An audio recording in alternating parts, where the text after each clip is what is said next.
Hola, muy buenos días. Muy contento esta mañana de estar con ustedes de nuevo. Quiero animarles a que sigamos orando, sigamos buscando el rostro del Señor. Vamos a pedir que nos pueda unir de vuelta en una reunión a todos los domingos. Seguimos orando, que continúe protegiéndonos. Esa es mi oración para mi familia y su familia y la iglesia también. Quiero compartir con ustedes esta mañana la lectura bíblica. Esta mañana dice el Salmo 4: Cuando clamo, respóndeme, oh Dios de mi justicia. En la angustia me has aliviado. Ten piedad de mí, escucha mi oración. Hijos de hombres, ¿hasta cuándo cambiará mi honra en deshonra? ¿Hasta cuándo amarán la vanidad y buscarán la mentira? Sepan pues que el Señor ha apartado al piadoso para sí. El Señor oye cuando a él clamo. Tiemblen y no pequen. Mediten en su corazón sobre su lecho y callen. Ofrezcan sacrificios de justicia y confíen en el Señor. Muchos dicen: ¿quién nos mostrará el bien? Alza, oh Señor, sobre nosotros la luz de tu rostro. Alegría pusiste en mi corazón, mayor que la de ellos, cuando abundan su grano y su vino nuevo. En paz me acostaré y así también dormiré, porque solo tú, Señor, me haces vivir seguro. Esta mañana yo quiero que nosotros juntos también podamos confesar lo que nosotros creemos. Y le pido entonces que nos siga esta lectura. Es la confesión de fe, el credo de los apóstoles. Y la pregunta es: pueblo de Dios, ¿en qué creemos? Creo en Dios Padre Todopoderoso, Creador del cielo y de la tierra. Creo en Jesucristo, su único Hijo, nuestro Señor, que fue concebido por obra y gracia del Espíritu Santo. Nació de la Virgen María, padeció bajo el poder de Poncio Pilato, fue crucificado, muerto y sepultado. Descendió a los infiernos. Al tercer día resucitó de entre los muertos. Subió a los cielos y está a la diestra de Dios Padre. Desde allí ha de venir a juzgar a los vivos y a los muertos. Creo en el Espíritu Santo, en la Santa Iglesia Católica, la comunión de los santos, en el perdón de los pecados, la resurrección de los muertos y la vida eterna. Amén. Quiero hacer énfasis que la palabra católica no se está refiriendo a la Iglesia Católica Romana, sino a la Iglesia universal, que está compuesta de todos los verdaderos creyentes en todas las edades. Y cuando digo edades, no estoy hablando de años de vida, pero en todos los tiempos de la historia del ser humano. Dios tiene un pueblo que Él ha comprado de cada grupo étnico y los compró con la sangre de Cristo. A eso hacemos referencia a una iglesia católica, una iglesia universal. Esta mañana hablaremos un poco más de esto, pero entonces quiero que nosotros, por favor, leamos la lectura bíblica. Les recuerdo que los títulos del sermón, digo los porque son varios ya: creados para florecer y dar frutos.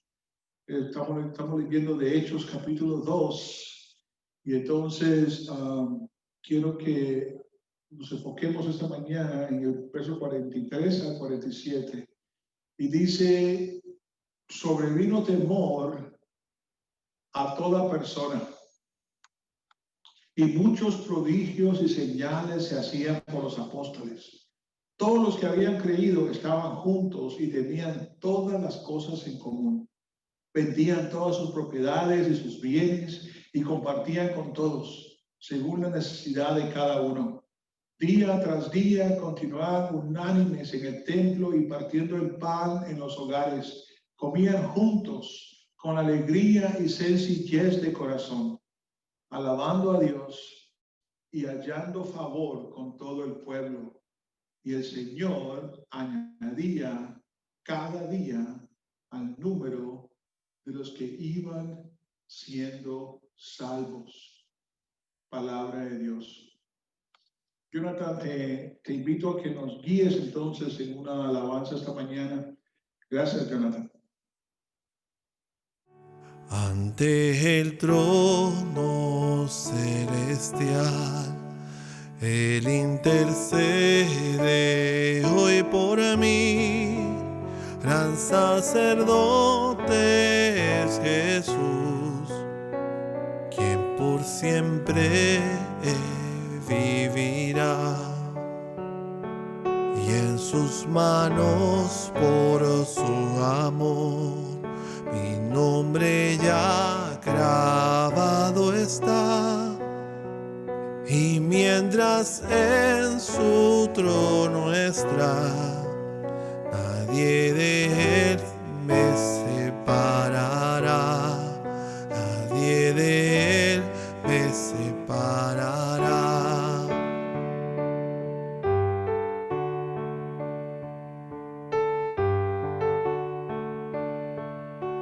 Cuando he caído en tentación y al sentir condenación, al ver el cielo lo encontraré, al inocente quien murió, y por su muerte el Salvador ya mi pecado perdonó, pues Dios el justo aceptó su sacrificio hecho por mí, su sacrificio hecho por mí.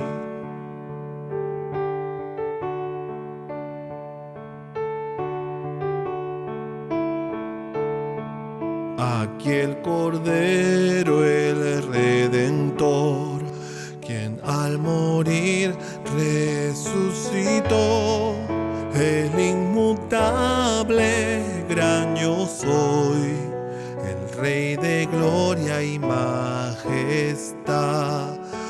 Unido a él no moriré, pues con su sangre me compró. Mi vida escondida está, en Cristo es mi Salvador, en Cristo Dios mi Salvador, en Cristo Dios mi Salvador.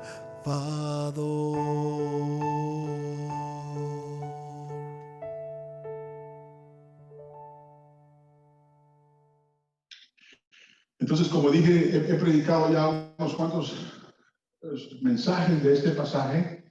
Estamos en Hechos 2 todavía. Entonces, déjenme entonces abrir en oración esta mañana. Padre Santo, Señor, te doy gracias porque nos permite, Señor, leer tu palabra.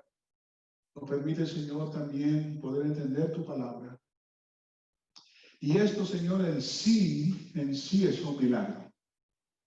Porque, Señor, nosotros había un tiempo donde leíamos esa palabra y no era mejor que un periódico, no era mejor que un libro de historia.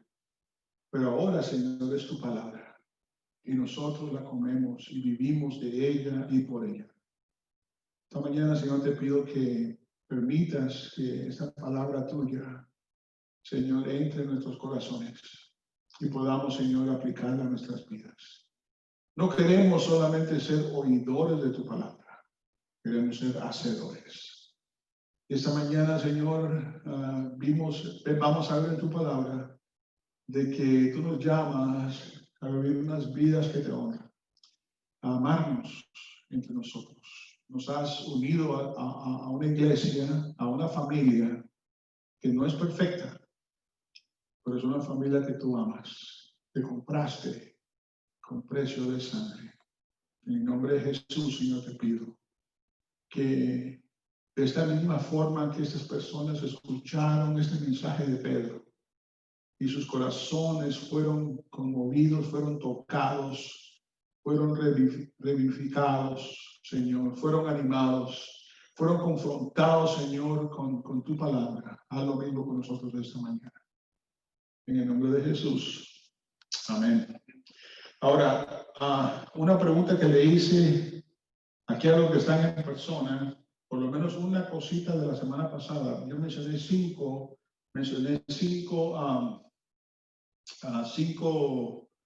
principios bíblicos que Dios quiere que nosotros vivamos de esos principios bíblicos. Le pregunto a ustedes también si pueden recordar rápido, por lo menos mencioné 5 la semana pasada. Y entonces quiero ahora desarrollar un poquito más esos cinco cosas. Una de ellas fue que Dios llama. Dios nos llama. Pero también para que podamos escuchar que alguien nos llama, tenemos que también tener oídos, ¿no? Tenemos que tener el sentido de escuchar, de oír. También vimos la semana pasada que Dios nos habló las maravillas de Dios, que a través de los apóstoles, a través del Evangelio. Y entonces, cuando nos llama, nos da un mensaje. Y ese mensaje es un mensaje de salvación. Vengan a mí, dice, vengan a mí. Yo sé que ustedes han vivido o están viviendo en una forma que ustedes, si son honestos y se ven a sí mismos, van a ver que puede ser mejor. Dios nos dice, yo tengo una mejor historia. Dios dice, a ustedes este mundo les ha ofrecido todo, pero la realidad es que el dolor, frustración, dije la semana pasada que este mundo es duro, es frío, que Dios nos dio su palabra como una lámpara para poder ver dónde caminamos y nos caigamos en esas trampas y en esos hoyos. Y entonces, esta mañana vamos a ver entonces un poquito más a fondo que Dios llama, que Dios nos llama entonces también a recibir la señal del pacto. La semana pasada yo hablé de eso, que cuando Dios dice, tú eres mío, tú me perteneces, entonces no solamente nos sella con su Espíritu Santo, pero también vimos la semana pasada que ponemos entonces la señal. ¿Se acuerdan cuál es la señal del pacto? ¿Cuál es? El bautizo. ¿Se acuerdan que dijo Dios, arrepiéntanse, dice, y sean bautizados? Ahora, la semana pasada yo hablé de esto, no voy a repetirme, les animo que vean el servicio de la semana pasada, pero en esta señal dijimos que nos la ponemos nosotros y también nuestros hijos, porque también decimos, Señor, lo mismo que hiciste conmigo, hazlo con mis hijos. Señor, yo quiero que de la misma forma que tú obraste en mí, también hazlo con mis hijos. Pero es un trabajo arduo. Y también mencioné la semana pasada, como en el texto de esta mañana, de que la promesa es para nosotros, para los que están lejos también. La semana pasada yo mencioné que esos que están lejos puede también hacerse referencia a alguien que nosotros quizá pensamos, no, ese tipo está perdido. O sea, ese no hay quien lo salve. Pero para Dios no hay nada imposible. Salvó al preso en la cruz, que era una de las peores personas de su sociedad en ese momento. Pero también para los que están lejos, también mencioné que en el contexto dice, la promesa es para ti y para tus hijos. Quizás mis nietos, mis bisnietos, mis tataranietos. Qué bello es esa promesa que yo puedo esperar eso de Dios. Ahora, este versículo que hemos estado viendo, si ustedes se recuerdan, yo le he dado el título creados ¿para qué? Si ¿quién se recuerda por lo menos el título de estos mensajes? ¿Alguien se recuerda? Está ahí él saliendo las notas.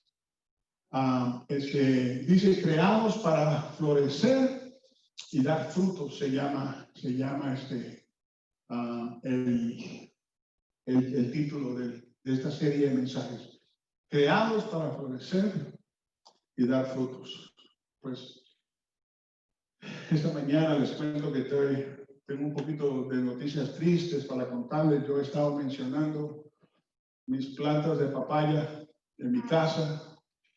Y bueno, ¿se acuerdan que les he comentado cómo de semillas que las planté salieron muchas? Pues después de estos vientos que pasaron, salí, pero quiero hacer quizá una como, ¿cómo se diría? Mencionar lo que ha pasado, porque yo creo que si menciono de una planta tan simple, eso es lo que yo veo en esta palabra que aquí en Hechos, que Dios también tiene una planta, o sea que es su iglesia. Y esta mañana hablamos de un árbol, ¿se acuerdan de Romanos 11? Hablamos de un olivo cultivado que da buen fruto, que crece grande. Y entonces yo cuando salí de mi casa y fui a ver mis plantas, el viento las había botado. Entonces me puse a pensar, como, ¿qué pasó aquí? Y como durante la semana, cuando yo estoy preparando el mensaje, trato de conectarlo, quizá con algunas ilustraciones. Y para mí, esta ilustración fue muy clara. Yo me acuerdo que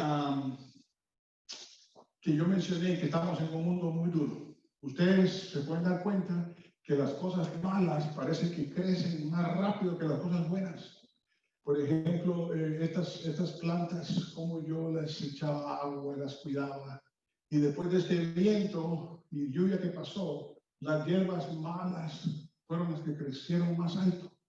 Y no se cayeron, están allí todavía allí. Pero estas plantas de papaya estaban caídas. Entonces, yo tenía muchos deseos. Cuando se acuerdan que les comenté que estas semillas de esa papaya estaba tan rica, dije, quiero más como estas.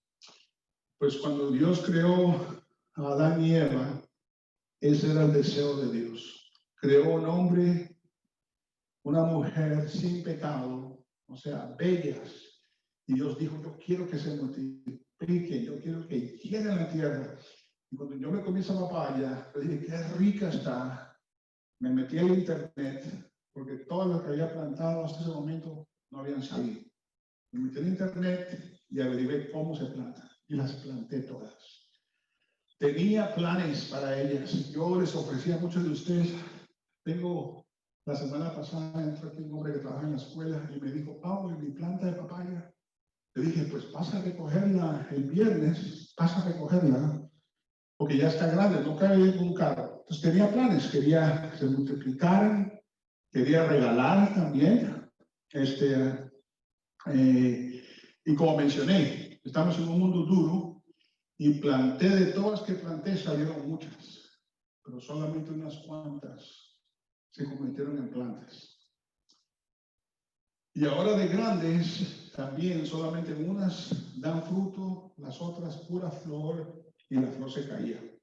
Entonces cuando salí y me encontré esta papayita tirada en el piso chiquita, me dio una tristeza, pero entonces también me puse a pensar, ¿qué hice mal? ¿Qué hice mal yo? Nunca las trasplanté de una maceta pequeña a una más grande. Entonces esas raíces se quedaron limitadas en esa maceta y entonces no echaron raíz más fondo, más profundas. Entonces no echaron raíz profunda y vino un viento y las botó. Ahora, cuando yo veo el pasaje de Hechos que acabamos de leer ahorita, es una foto de una iglesia bebita, donde Dios ahora preparó todo el Antiguo Testamento y envió ahora a los apóstoles. Y aquí está Pedro que predicó este sermón tan grande. Y 3,000 personas respondieron. Respondieron ¿por qué? Porque escucharon las maravillas de Dios. Respondieron ¿por qué? Porque Dios había preparado su corazón, como dije la semana pasada. La gente había viajado de lejos a ir a una fiesta religiosa y nunca se imaginaban que iban a encontrarse con la historia más bella que se ha contado, que es Cristo, que Cristo vive. Entonces, esta mañana quiero enfocarme entonces en que escucharon porque Dios les dio oído, respondieron porque Dios le había preparado su corazón. Entonces quiero que leamos entonces aquí en estos versículos, donde habla entonces cómo respondieron. Dice acá, vamos a ir aquí al versículo 41, dice, así pues, los que recibieron su mensaje fueron bautizados. Ya mencioné eso, que recibieron porque pudieron oír porque Dios le había dado oídos, pudieron responder porque Dios había hecho un trabajo en su corazón. Entonces se pusieron la señal del pacto, que es el bautizo, y entonces vemos que la iglesia entonces empezó a crecer, dice el texto, dice, 3,000 personas. Ahora dice, se mantenían firmes en la enseñanza de los apóstoles, en la comunión, en el partimiento del pan y en la oración. Y vimos la semana pasada que estos son principios bíblicos de crecer, orar, aprender enseñanza apostólica. Ahora, yo quiero mencionar esto entonces. Queremos entonces nosotros hacer una iglesia donde queremos que las raíces no se queden en la maceta, pero que quitar la maceta para no impedir que las raíces puedan meterse en la tierra y echar raíz fuerte. ¿Cómo hacemos esto nosotros? ¿Cómo lo hacemos? No solamente manteniendo información aquí arriba. Podemos nosotros pasar toda nuestra vida aprendiendo, pero si no lo ponemos en práctica, no estamos echando raíces. No estamos ejercitando esos músculos que Dios quiere que nosotros ejercitemos para que cuando vengan pruebas, porque las pruebas no es que puedan que vengan, van a venir. Entonces nosotros tenemos que bajar de esa intelectualidad en nuestra cabeza, bajarla a nuestro corazón y ponerla en práctica en nuestra vida. El cristianismo no es solamente palabrerías. El cristianismo es acción. Es en verdad ponerla en práctica. Entonces vamos a ver una fotita de eso esta mañana, donde dice que estas personas que respondieron con fe, que se bautizaron, que pusieron la señal del pacto, dice el 41, dice, se mantenían firmes en la enseñanza de la apostólica. Dice el 43, todos estaban asombrados por los muchos prodigios y señales que realizaban los apóstoles. Es muy importante esto. ¿Tengo acá el pasaje? Voy a pasarlo. Entonces es muy importante esto porque hay un malentendido hoy en día. Y déjenme hablar de este malentendido primero. Hay una idea de que estos apóstoles que Dios envió, entonces ellos dicen que pasaron su apostolado a otros. Y tenemos ese error muy grande hoy. Por ejemplo, en nuestro propio estado de la Florida, estamos a una media hora de unas iglesias donde supuestamente tienen apóstoles. Y nosotros ya vimos, no quiero regresar otra vez al capítulo 1 de Hechos, donde se da la hoja de vida de un apóstol. ¿Se acuerdan que la leímos? Una de las características para ser apóstol, ¿por qué? ¿Por qué estaban buscando un apóstol? ¿Quién se recuerda? Porque Judas se había matado. Entonces dijeron, Bueno, vamos a reemplazar a ese apóstol de los 12 que Jesús ordenó. Entonces dijimos, pero para que sepamos quién puede ser apóstol, vamos a hacer una hoja de vida. Y esa hoja de vida se encuentra en Hechos. Si ustedes quieren, pueden buscarla si quieren. Está en Hechos capítulo 1. Y una de las calificaciones es que hayan estado con Jesús desde el principio de su ministerio hasta que Jesús fue llevado al cielo. Esa es una de las características para ser apóstol. Y una pregunta que hago es, ¿quién puede guardar esa calificación o característica hoy en día? La respuesta es nadie.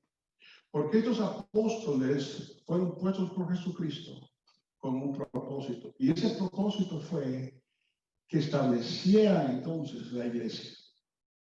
Dice aquí en el libro de Hechos que hacían prodigios, dice, todos estaban asombrados por los muchos prodigios y señales que realizaban los apóstoles. Entonces los apóstoles tenían credenciales. Esas credenciales era que Dios les había dado unos dones especiales, para que ellos no solamente enseñaran la palabra, Jesús los entrenó por 3 años y pico. Y entonces también les dio dones para que pudieran mostrar que ellos venían de Dios.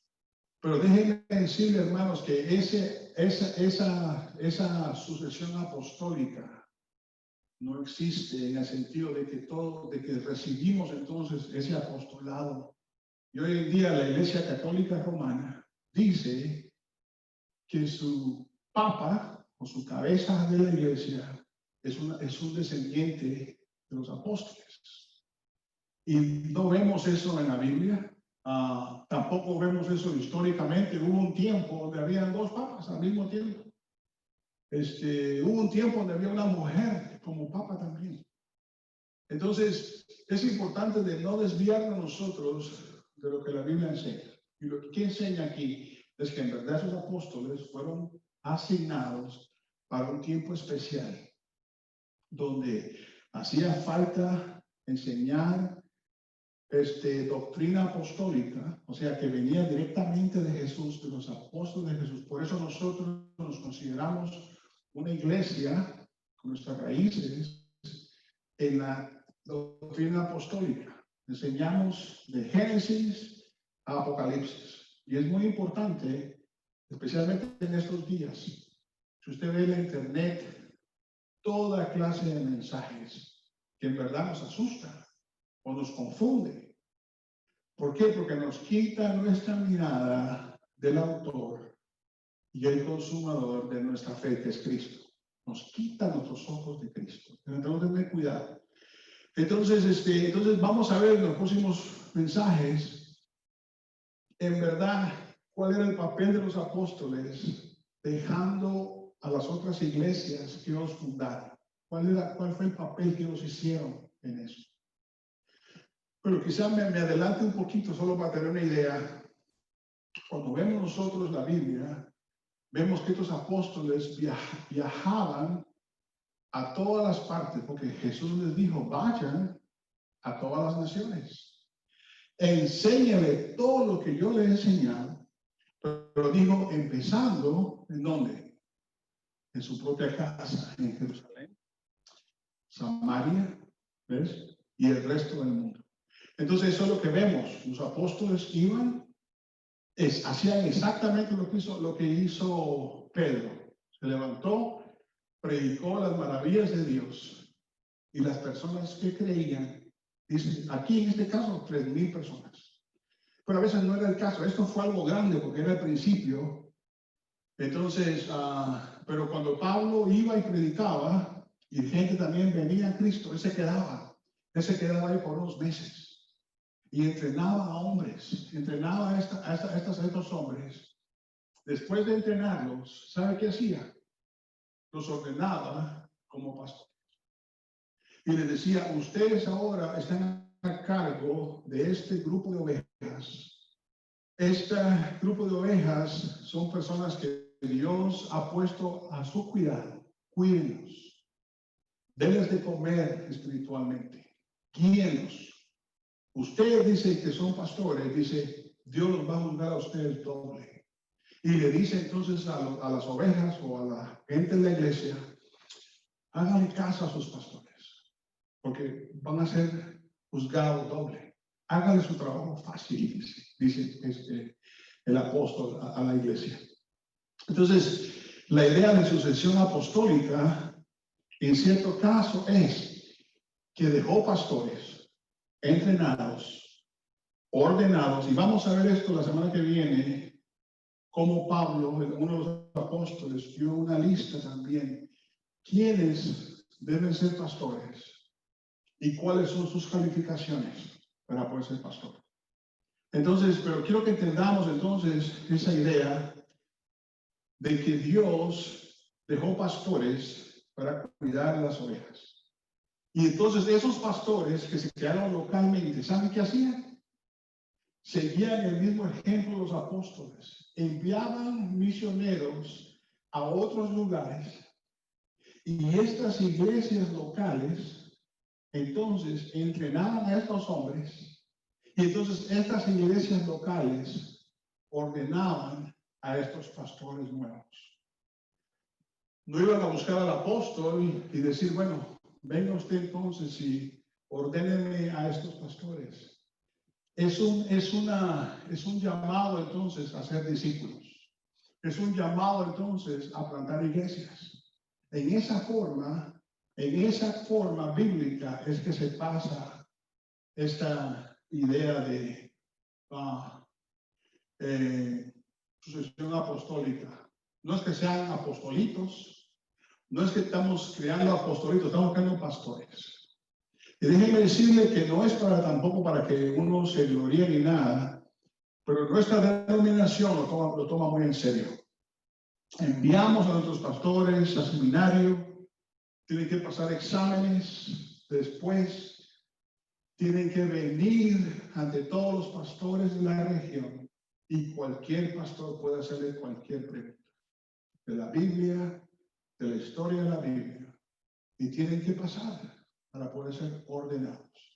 Alguien me preguntó una vez y me dijo, pastor, lo que pasa es que hoy en día no tenemos iglesias verdaderas, porque la única iglesia verdadera es la iglesia que viene del Papa, pues como él es el único que representa a los apóstoles. Entonces le digo, hermano, no es así, no es así.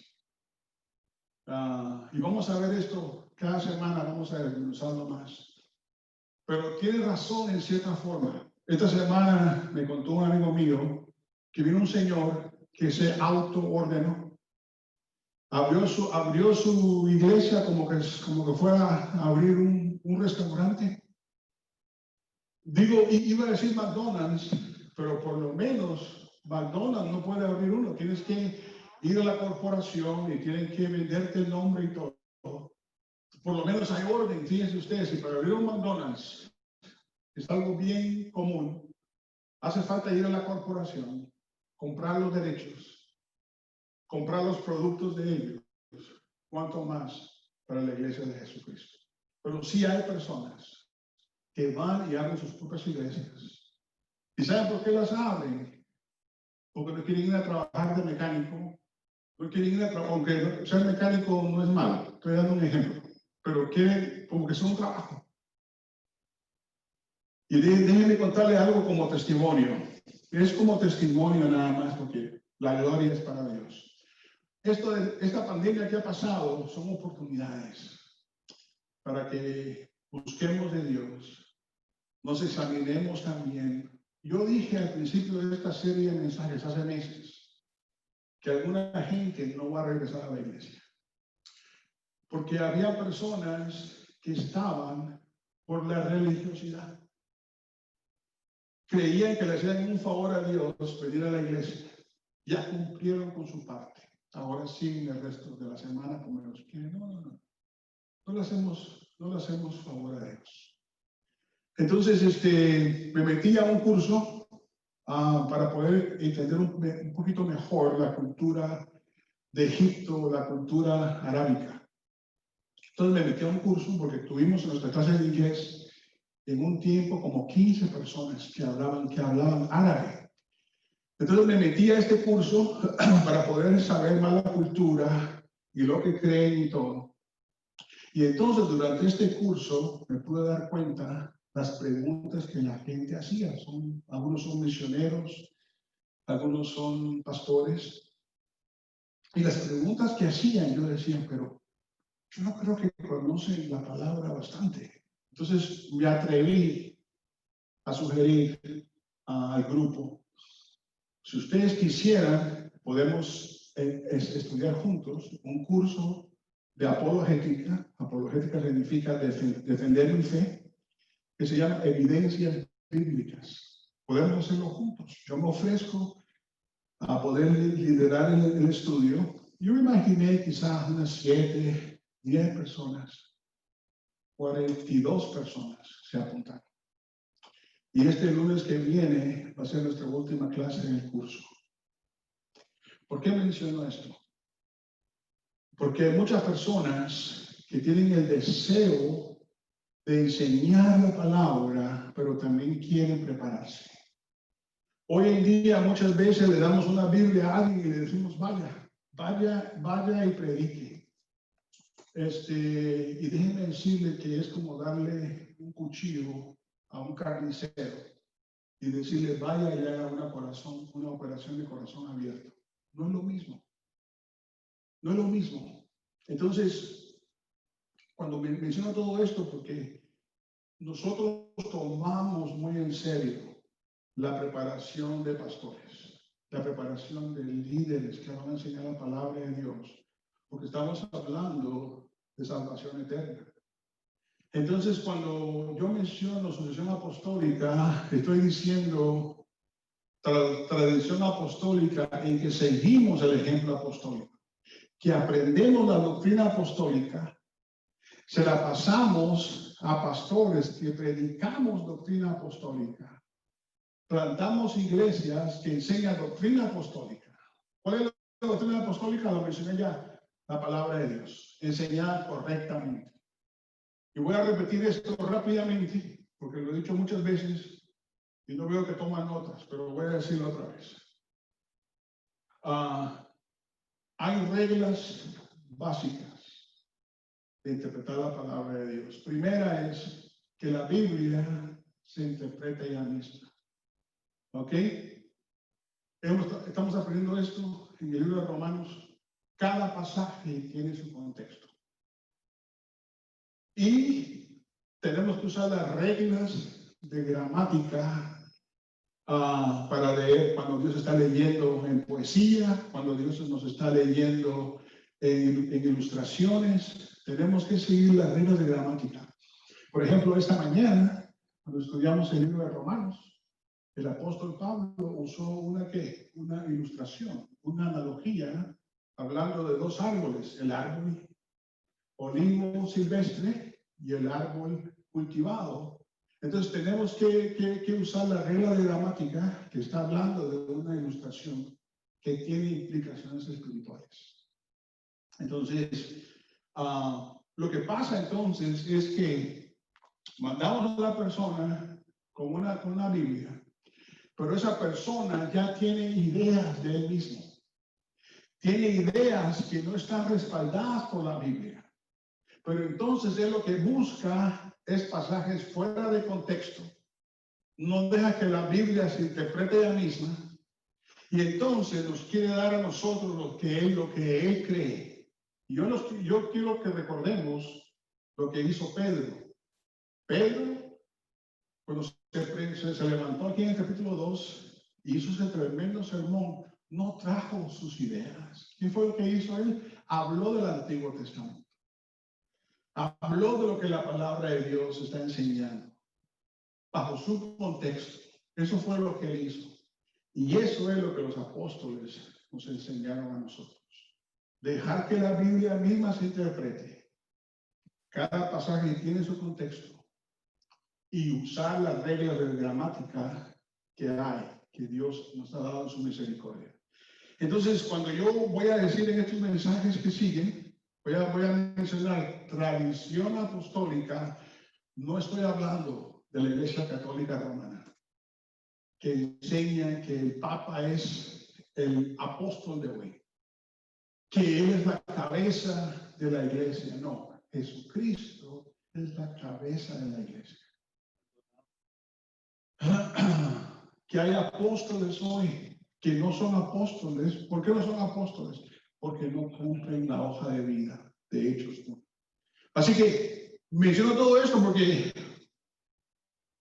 yo tenía muy buenos deseos para mis plantas de papaya, pero no fui muy inteligente. Debí de ver que se enterraran en macetas más grandes.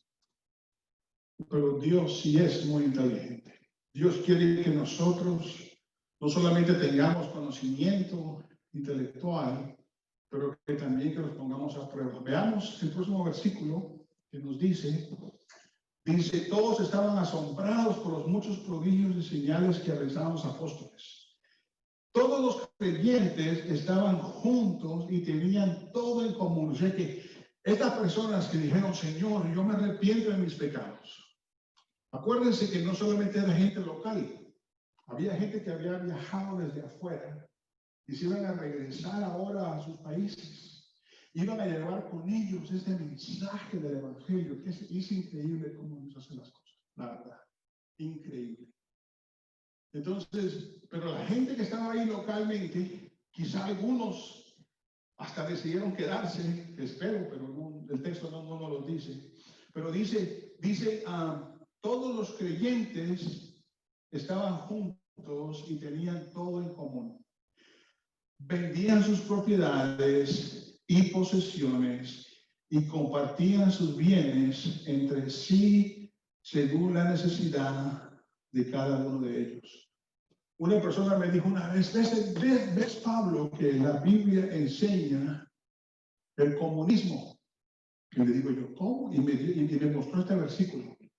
Y le digo yo, ¿de verdad? Pero a ver, leámoslo otra vez. Le dije, leámoslo otra vez. Dice aquí, vendían sus propiedades, no se la quitaba el gobierno. Vendían sus propiedades, fue una decisión personal. Que ellos dijeron, Dios me ha bendecido bastante. Y yo quiero ayudar. Ven ustedes que no es que me la quitaran, no es que fui forzado a venderla. Es un deseo que Dios puso en el corazón de ellos. Y tengamos cuidado también, porque muchas veces creemos que porque está aquí en la Biblia, eso lo tenemos que hacer todo el mundo. Dios, fíjense ustedes, déjenme decirlo muy claramente, Dios no quiere tus cosas. Dios quiere tu corazón. Porque si tiene tu corazón, entonces tiene todo lo demás. Entonces, Dios nos está llamando a nosotros a que vendamos todas nuestras propiedades y quizás nos vayamos de misioneros a la China. Bueno, déjenme decirle algo de la China. ¿Saben ustedes? Miren ustedes la misericordia de Dios. Solo Él puede hacer esto. China es un país donde oprime la religión cristiana. Y este pastor, que es pastor ahora, viene de una familia totalmente vendida al comunismo. O sea, totalmente 100% vendida al comunismo. Y entonces nos cuenta que sus padres le pedían a su Dios, cualquiera que fuera, que querían que su hijo fuera uno que representara a China y que expandiera el comunismo en otros países. O sea, que fuera ¿cómo se llaman esas personas? ¿Cómo? No, ¿cómo se llaman esas personas que representan su país en otro país? Un embajador. Entonces, la oración de sus padres dice, entonces lo mandaron a las mejores escuelas. Este hombre conoce como 6 lenguajes. Súper inteligente. Entonces fue a Rusia y sus padres tan orgullosos que estaban representando a China. Pero ¿saben qué pasó?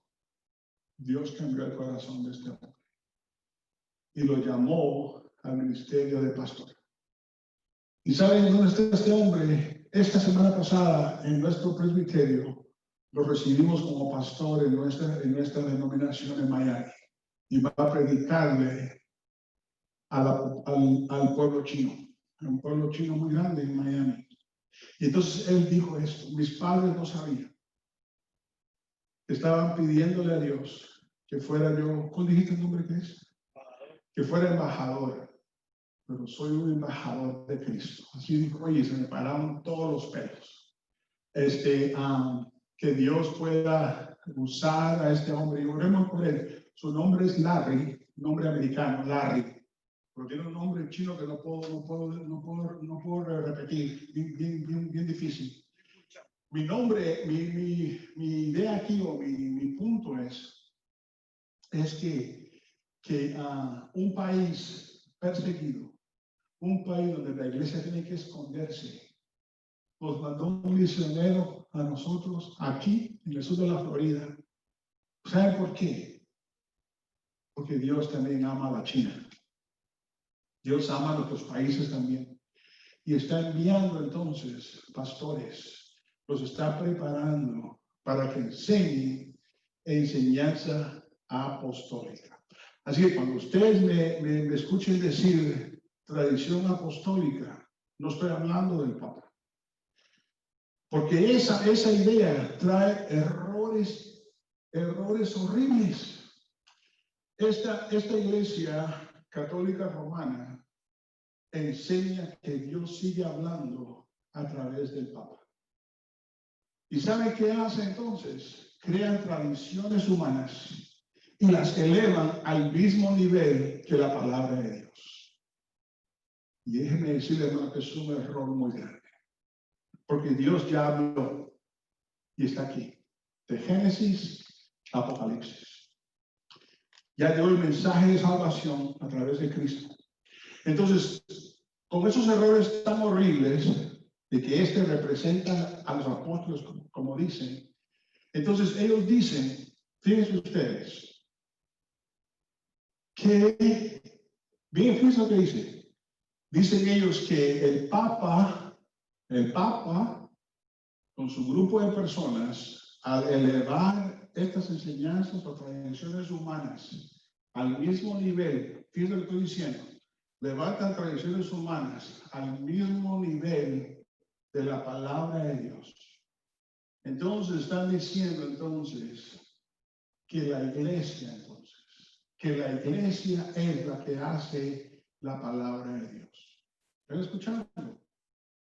La iglesia católica romana es la que hace a la iglesia.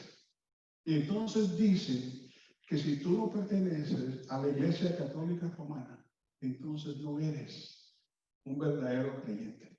¿Ves? Ahora, nosotros tan simplemente, veamos lo que está pasando ahorita en Hechos 2. ¿Quién creó a quién? ¿La iglesia creó la palabra de Dios o la palabra de Dios creó la iglesia? ¿Qué nos muestra Hechos 2? La palabra creó a la iglesia.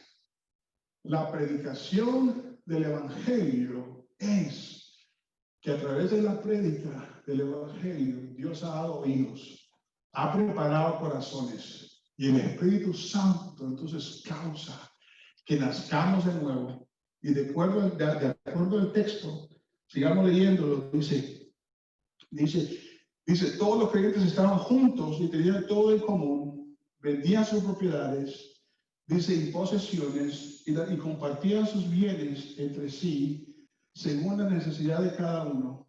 No dejaban de reunirse en el templo ni un solo día, de casa en casa, partían el pan y compartían la comida con alegría y generosidad, alabando a Dios y disfrutando de la estimación general del pueblo. Y cada día el Señor añadía al grupo de los que iban siendo salvos. Una pregunta: ¿cómo es que Dios añadía a su iglesia? ¿Cómo lo hacía? Vamos a, porque es muy importante poder responder esto. Elsa dijo al oír en fe. ¿Cómo es que Dios añade entonces a su iglesia? Ya dijimos por su palabra. La palabra de Dios es lo que crea la iglesia. No lo que la Iglesia Católica Romana dice, que la iglesia crea la palabra de Dios. Es absurdo. Es absurdo que puedan ellos declarar eso, pero así lo hacen. Entonces, la palabra de Dios fue predicada. Dios dio oídos, preparó corazones y las personas respondían con un deseo personal. Así que esto no es para todos. Esto no es para todos que usted venda sus propiedades y usted ayude a las personas en necesidad. Qué bueno si Dios pone eso en nuestros corazones. Qué bueno. Pero entonces había una convicción de decir, Señor, tú has sido tan bueno conmigo. Y recordemos también en este momento, Dios predicó el Evangelio y usualmente el gentil y el judío eran dos grupos, no solamente étnicos, pero también socioeconómicos. Había una diferencia muy grande y eso fue un problema en la iglesia temprana. Fue un problema que Santiago va a hablar de eso cuando dice, no menosprecies a tu hermano. O sea, cuando entra a la iglesia no lo mires y digas, ay, este pobrecito, ¿qué puedo yo beneficiarme de él?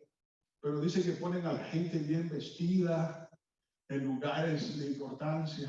No debe ser así en la iglesia. Y vamos a ver esto más adelante. Pero entonces había una diferencia grande socioeconómica. Y Dios, gracias a Dios, ha dado dones. Por eso, escúchenme esto. Los dones en la iglesia no es el mismo para todos. Hay un don que Dios pone en nuestros corazones.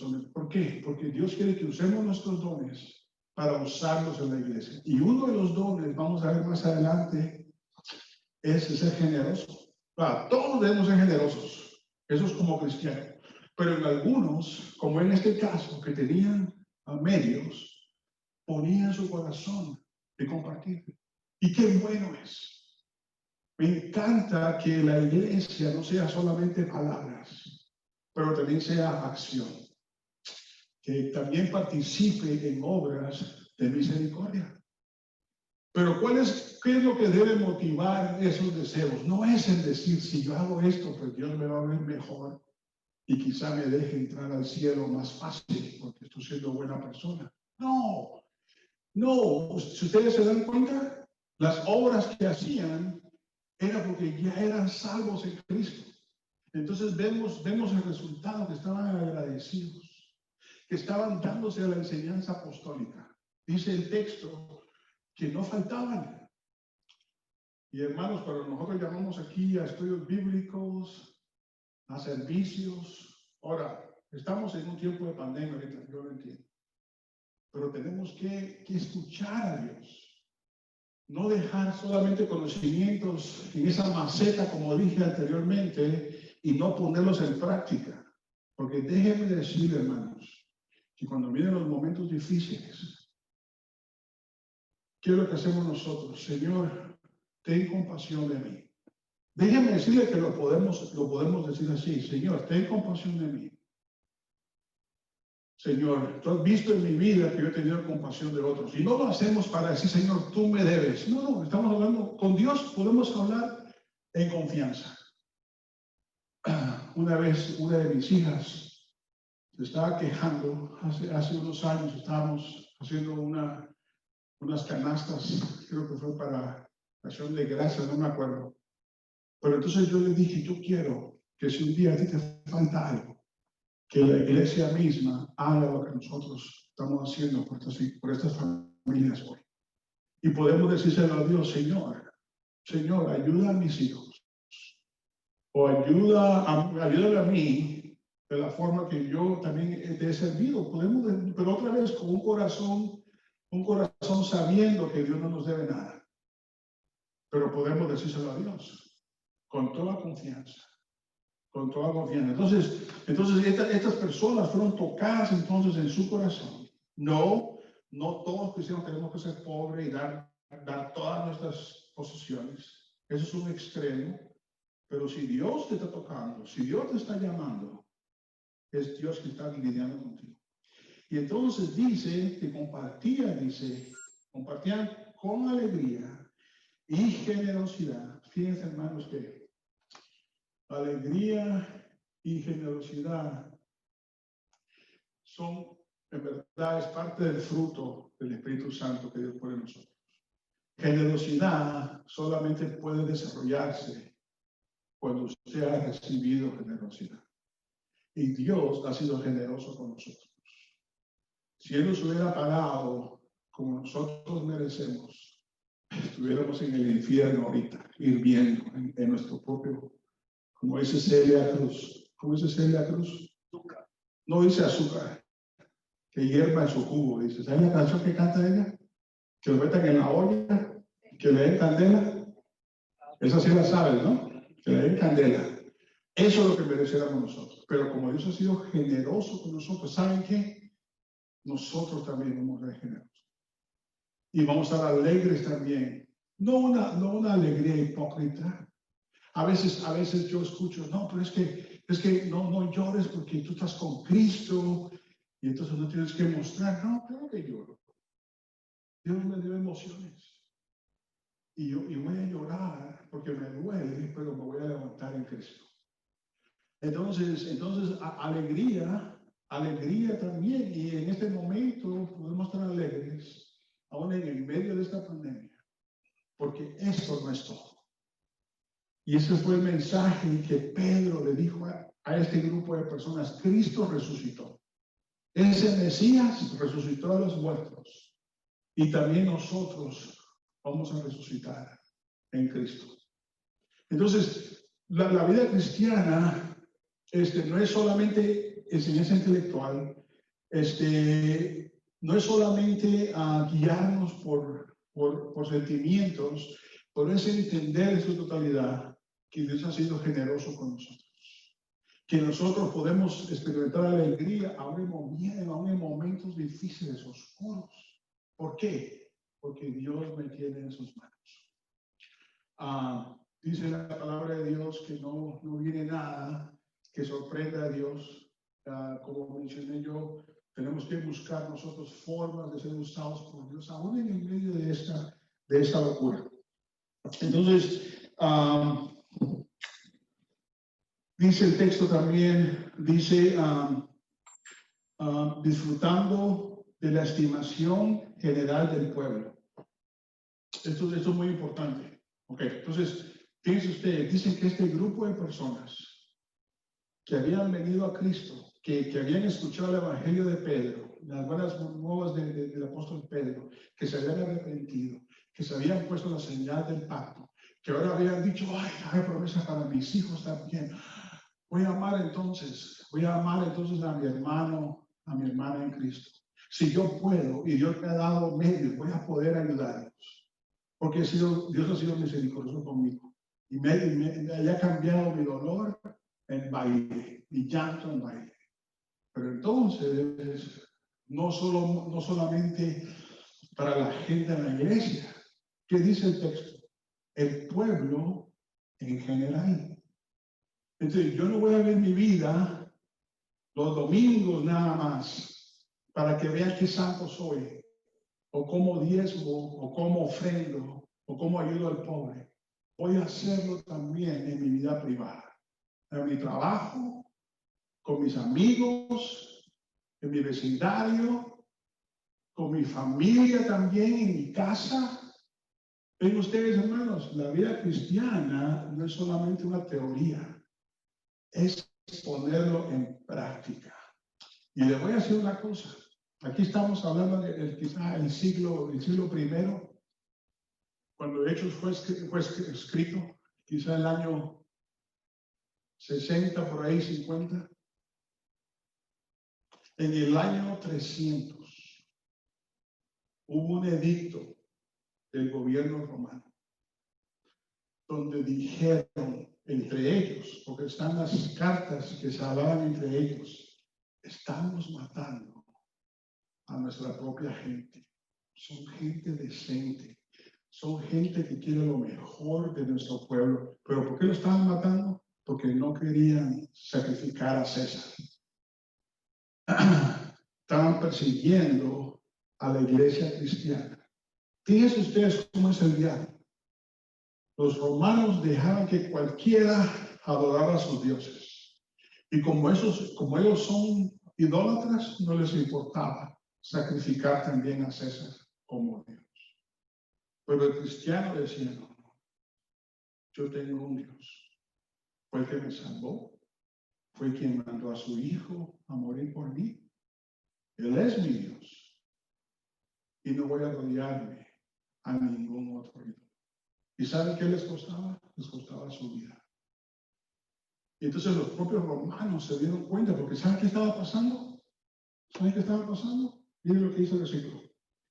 Dice, alabando a Dios, disfrutando de la estimación general del pueblo, y cada día el Señor añadía al grupo de los que iban siendo salvos. Entonces la iglesia iba creciendo.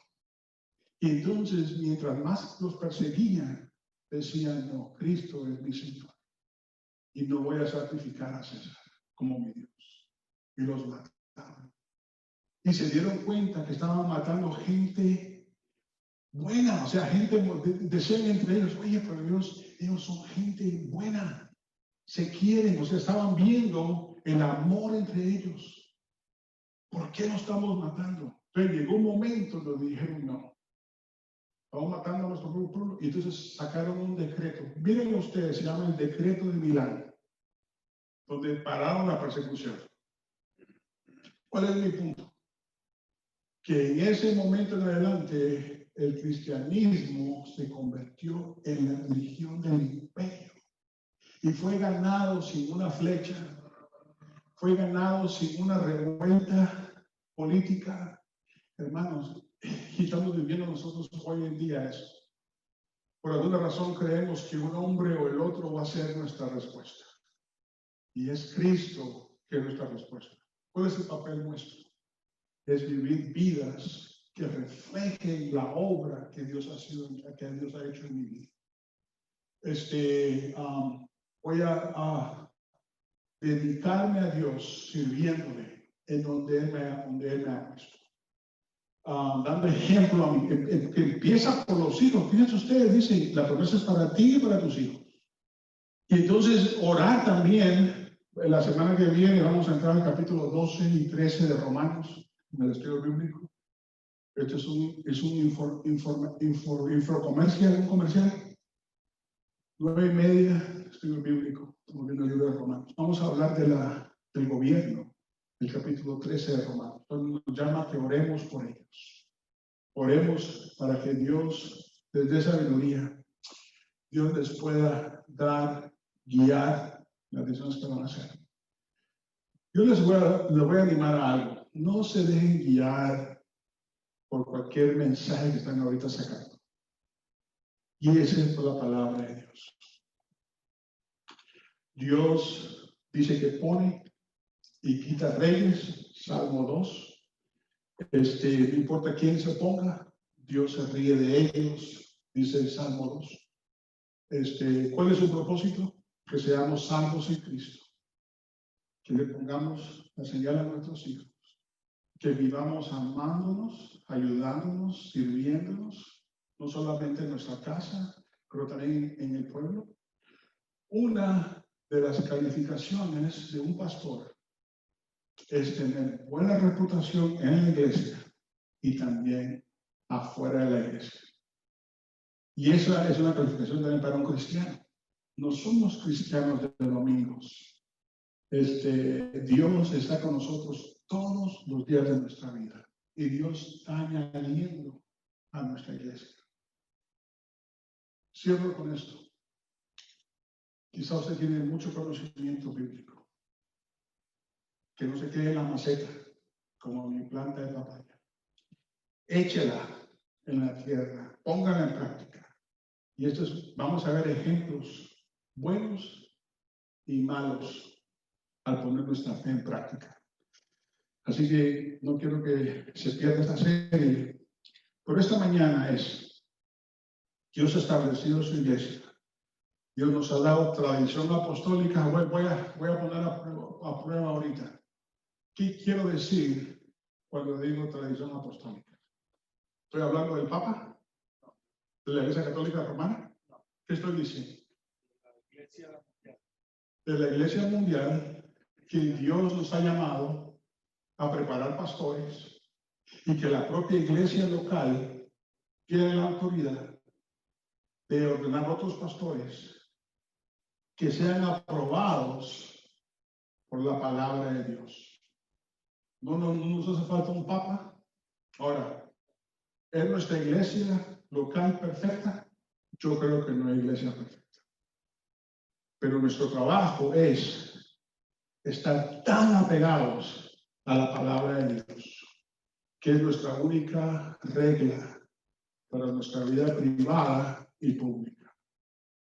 Entonces, esta semana es semana de misiones. Esta mañana el pastor Mick predicó en la iglesia americana. Él fue un tiempo parte pastor de misiones. Está plantando su iglesia allá en Baltimore. Oremos por nuestros misioneros. También va a haber una promesa financiera para los misioneros también al fin del mes. Quiero que lo pongamos en oración, porque Dios está llamando a su pueblo. Ha preparado corazones ya que están listos ya. Solamente les falta oír y para que se unan a su pueblo. Oremos. Padre Santo, Señor, te doy gracias por tu palabra que nos recuerda que la iglesia no crea tu palabra, pero tu palabra ha creado a tu iglesia y nos mantiene, Señor, también, Señor, libre de herejías, libre de enseñanzas falsas, libre de enseñanzas humanas. Pero es solamente lo que hablaron tus apóstoles y también tus profetas, que han sido, Señor, aprobados, Señor, por el Espíritu Santo. Padre Santo, esta mañana te pido que crezca nuestra iglesia, aún en el medio de esta pandemia, Señor. Padre, yo te pido que ninguno de nuestro grupo, Señor, se pierda de nuestra reunión como iglesia. Pero, Señor, te pido que sea alguien que está desanimado, desanimada, Señor, que tú, con tu Espíritu Santo, lo llames, Señor. Padre, no dejes que sea como esa planta que se cayó por el viento y perdió su fruto. Pero, Señor, te pido que tú los sostengas con tu Espíritu Santo. Que tú le des fuerza, Señor. Que tú, Señor, los animes. Y también los corrijas a nosotros en nuestra desobediencia. Señor, yo sé que a los que tú amas, tú corriges. Porque tú eres nuestro Padre. Y tú no quieres que nos perdamos. Esta mañana, Señor, te pido que estés con cada uno de nosotros, aquí presentes o allá en sus hogares. Señor, prepara sus corazones también, Padre, para que reciban tu palabra. Gracias en el nombre de Jesús, te adoramos. Gracias que eres tú quien nos llama, eres tú quien hace que la iglesia crezca. Eres tú, Señor, que la mantiene también con deseos en nuestros corazones también de amarnos, de ayudarnos y de mostrarle al mundo, Señor, que somos diferentes. No somos mejores. Somos diferentes porque tú has hecho una diferencia en nuestras vidas. Y te damos gracias en el nombre de Jesús. Vamos a cantar una canción a nosotros que estamos aquí en vivo, pero Jonathan también nos va a cantar una canción esta mañana, así que invito al hermano Jonathan. Le doy gracias también que continúa ayudándonos semana a semana. Y gracias por su ministerio. Ponamos de pie.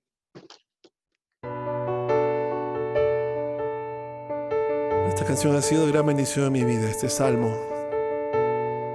Buenos días, hermanos. Entonces oremos cantando con amor. El Señor es mi pastor, nada me faltará. En lugares de delicados pastos me hará descansar. Junto a aguas de reposo me pastoreará. Confrontará mi alma, me guiará El Señor es mi pastor, nada me faltará. En lugares de delicados pastos me hará descansar. Junto a aguas de reposo me pastoreará. Confrontará mi alma, me guiará por senda de justicia, por amor de su nombre me guiará, me guiará. Aunque ande en valle de sombra de muerte, me guiará, me guiará. No temeré mal alguno, porque tú estarás conmigo. Tu vara y tu callado aliento me infundirá.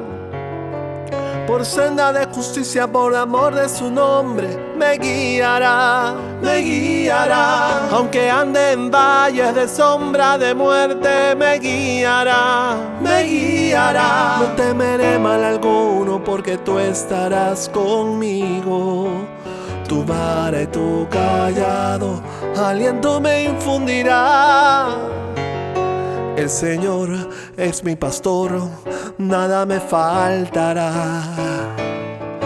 En lugares de delicados pastos me hará descansar. Junto a aguas de reposo me pastoreará. Confrontará mi alma, me guiará. Por senda de justicia, por amor de su nombre me guiará, me guiará. Cuando ande en valle de sombra de muerte, me guiará, me guiará. No temeré mal alguno, porque tú estarás conmigo.